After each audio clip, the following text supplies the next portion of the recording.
Lots of people are afraid to speak English because they're worried about making mistakes and what other people might think about them if they make mistakes. And the first thing that I need to say is that this is normal, and I understand why you feel this way. However, your speaking is never going to improve unless you start speaking more.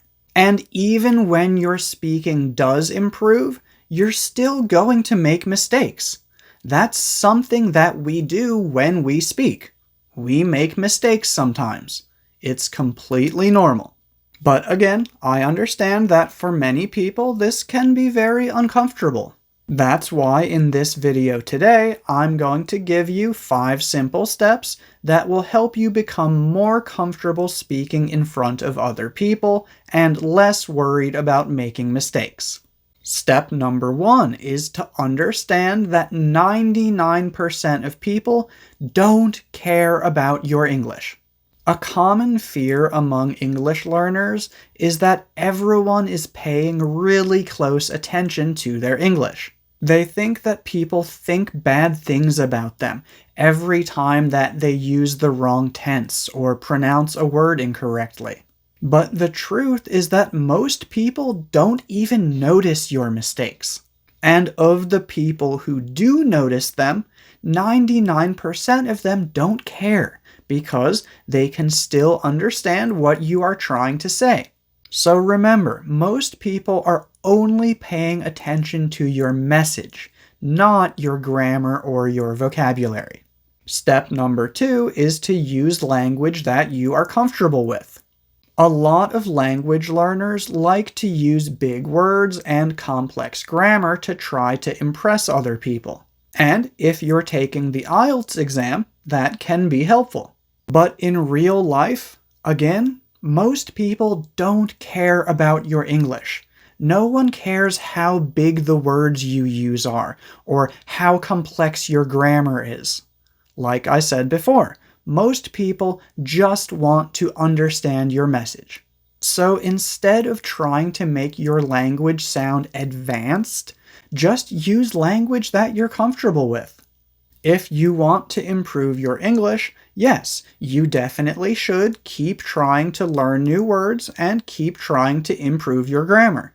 But if you are someone who isn't comfortable speaking, don't worry about those things while you are speaking, because doing that is only going to make you more uncomfortable. Plus, using simple language with confidence and fluency is a lot more impressive than struggling to use big words that you're clearly only using to try to impress other people. Step 3 is to remember that if someone does try to make you feel bad about your English, they are not someone whose opinion you should care about. Also, you're an adult, so just ignore them or tell them to stop. Step number 4 is to understand that mistakes are opportunities to improve, not something to be afraid of. Again, a lot of the time, no one even notices when you make mistakes. But sometimes you are going to make mistakes that confuse people. And although this might feel a little bit uncomfortable sometimes, it's important to make these mistakes because they tell us that there is something that we can improve. And we make mistakes for 2 main reasons. Sometimes it's because we really don't know something. And sometimes it's because we just need to practice more.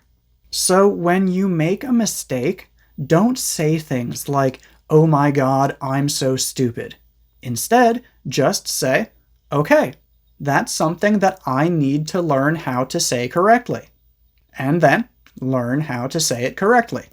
Also, the more mistakes you make, the more you will see that 90% of the time, nothing bad happens when you make them.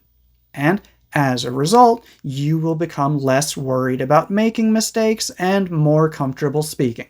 Now, the final step is going to help you with the mistakes that you make when you do know something, but you just need to practice using it more. This step is to practice speaking by yourself.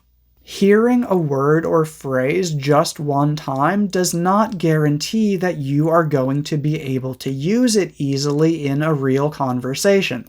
To become confident using new words and phrases, you need to use them again and again.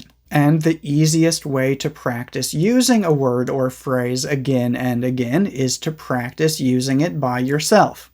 This way, when you need to use it in a real conversation, it won't be your first time using it, so you'll be less nervous and able to use it much more easily. If you don't know how to practice speaking by yourself, you can either watch this video or you can purchase my ebook, which explains the same ideas in a lot more detail.